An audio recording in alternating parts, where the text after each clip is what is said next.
cloud technology, the Internet of Things, artificial intelligence.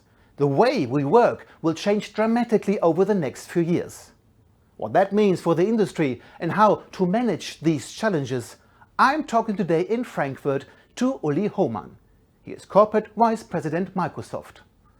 My name is Martin Roos. Welcome to TBD Media.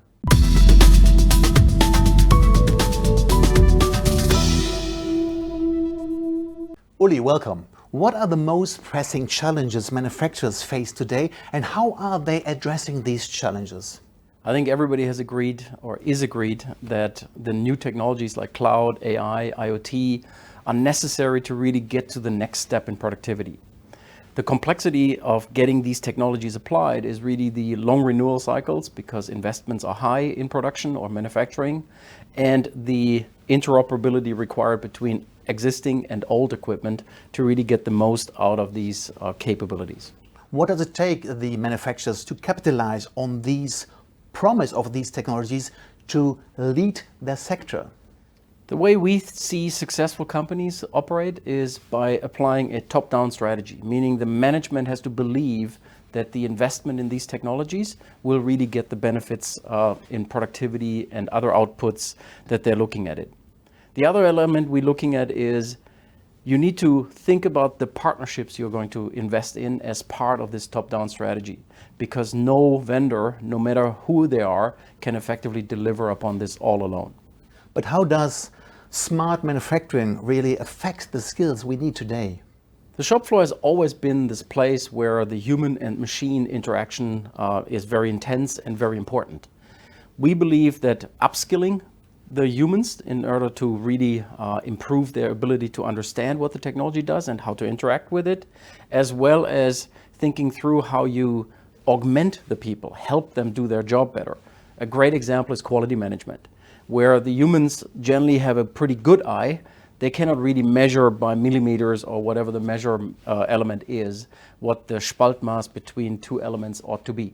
Therefore, augmenting this with a camera that can use AI to continuously measure the distance is something that will help improve the quality, while at the same time allowing the operator to be more effective at the overall quality task. But people around the world, business people around the world, they even fear the loss of control as they see how the industry is changing by digital technologies. How would you address these concerns? The best way to deal with concerns like this is to be transparent. Write down what you're doing, when are you going to do it, and what are you not going to do. Microsoft has, for example, implemented Ethics for AI, which is a set of rules that really allow a Microsoft employee and a Microsoft partner to know exactly how we think about usage of AI, when we're not going to use it, and allows me to effectively have a safe zone of working with my customers, my partners, to say, yes, here's how we believe AI can help, here's how it can be beneficial, and here's where we see areas of concern, and therefore everybody knows how we think about this. We believe actually that community or the society at large needs to start to think about rules like that, ethics of AI, to really move forward with these technologies in a safe and consensual way.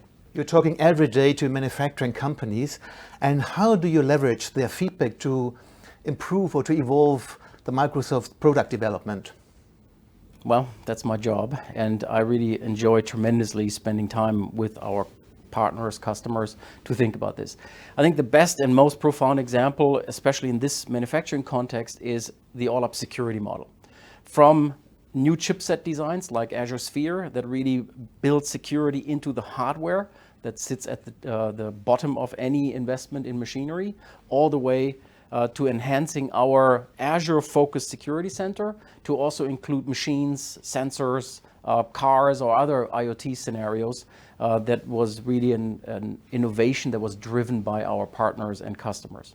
But how would you summarize Microsoft's approach to manufacturing? Our key parts are an open ecosystem, and the second part is to think about investments across the globe, where our capacity for cloud computing, for example, is now spread into 54 regions. Actually, I think it's 56. and we're going to add more regions so that we can meet our manufacturing partners' demand where they are manufacturing and not where we happen to have a cloud data center. Your strategy is built on openness. What are the advantages? What is it actually?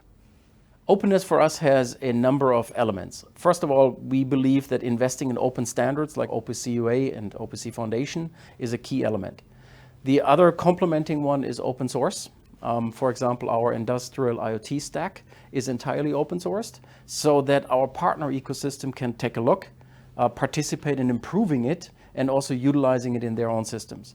And last but not least, we believe that open data is another element of how you really bring together an open ecosystem so that the partners, the manufacturers, and other elements in the supply chain can work together in a seamless fashion. You co-founded the Open Manufacturing Platform. Why did you do that, and what is it exactly? The Open Manufacturing Platform is an alliance of manufacturing companies. People that are effectively building goods are trying to solve similar problems all over the world in all of their plants and factories. And the Open Manufacturing Platform is designed to help those manufacturers apply standards like Industry 4 or utilize OPC Foundation investments in driving forward their manufacturing productivity.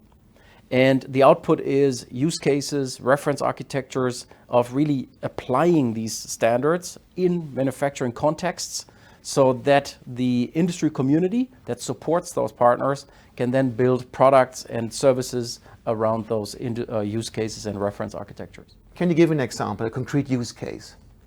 BMW, as one of the co-founders of OMP, has implemented a great example of how we think this ought to work.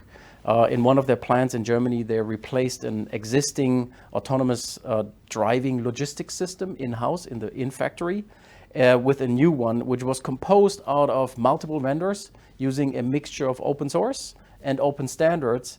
And these vendors had not necessarily worked together and pre-integrated it. They actually worked in the context of BMW and really built out this end-to-end solution in a plug-and-play kind of fashion. So the future sounds gorgeous. Thank you very much for talking to us, and good luck. Thank you.